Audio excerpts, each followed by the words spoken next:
Good morning, brilliant scholars. Welcome to Corona Day Part 4.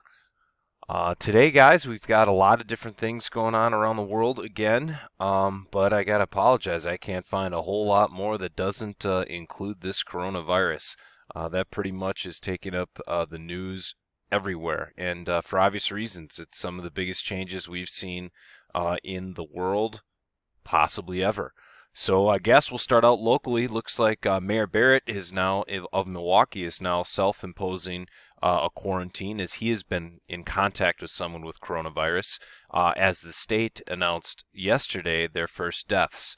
One person who I believe was in their 90s and one person in their 50s. Um, so obviously that's not good. In the state of California, we've seen the first massive lockdown, or at least a hold in place. So the state of California announced yesterday that you are not allowed to leave unless it is for something like work or getting groceries, but no longer can you just go hang out somewhere. That is not going to happen. Obviously, they have a massive population there. Their governor thinks that their infection rate will rise as high as 50%.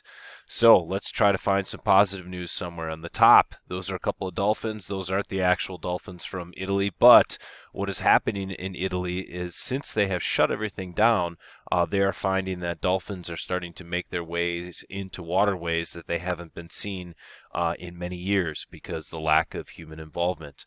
Air quality has improved in a lot of places. China is reporting a lot of changes environmentally in the regions that have been affected and shut down because of coronavirus. So maybe on the positive side, after we come out of this, we'll see some changes that are made as a result of that. Maybe the Italians will take a look at the wildlife that made their way into their canals in Venice and say, we want to see more of this and start limiting some of that. Who knows? All right, let's get to what you guys are doing today.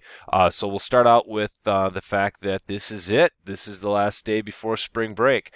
I know some of you guys are disappointed you're not going to some of the destinations that you were going to be going to, but you're not going to be responsible for school stuff for a while. So we've got a buffer of a week where you guys can kind of hang out, do whatever it is you're going to do, get deep into Netflix, whatever, but that's happening. Before we get there, history folks, I have one thing for you guys to do, and that is to meet Bert the Turtle. Bert the Turtle is definitely one of my favorite things to do.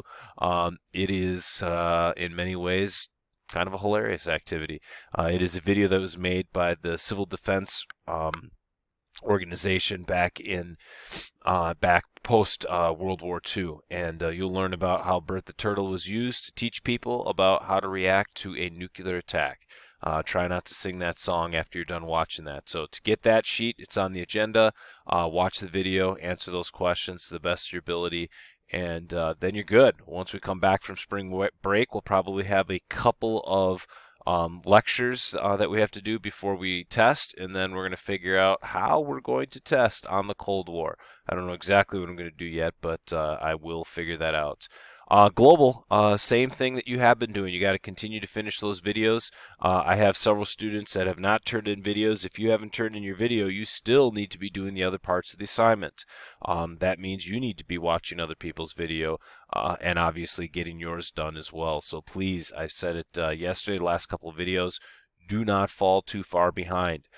Take this opportunity. You have more time in your day now to get stuff done.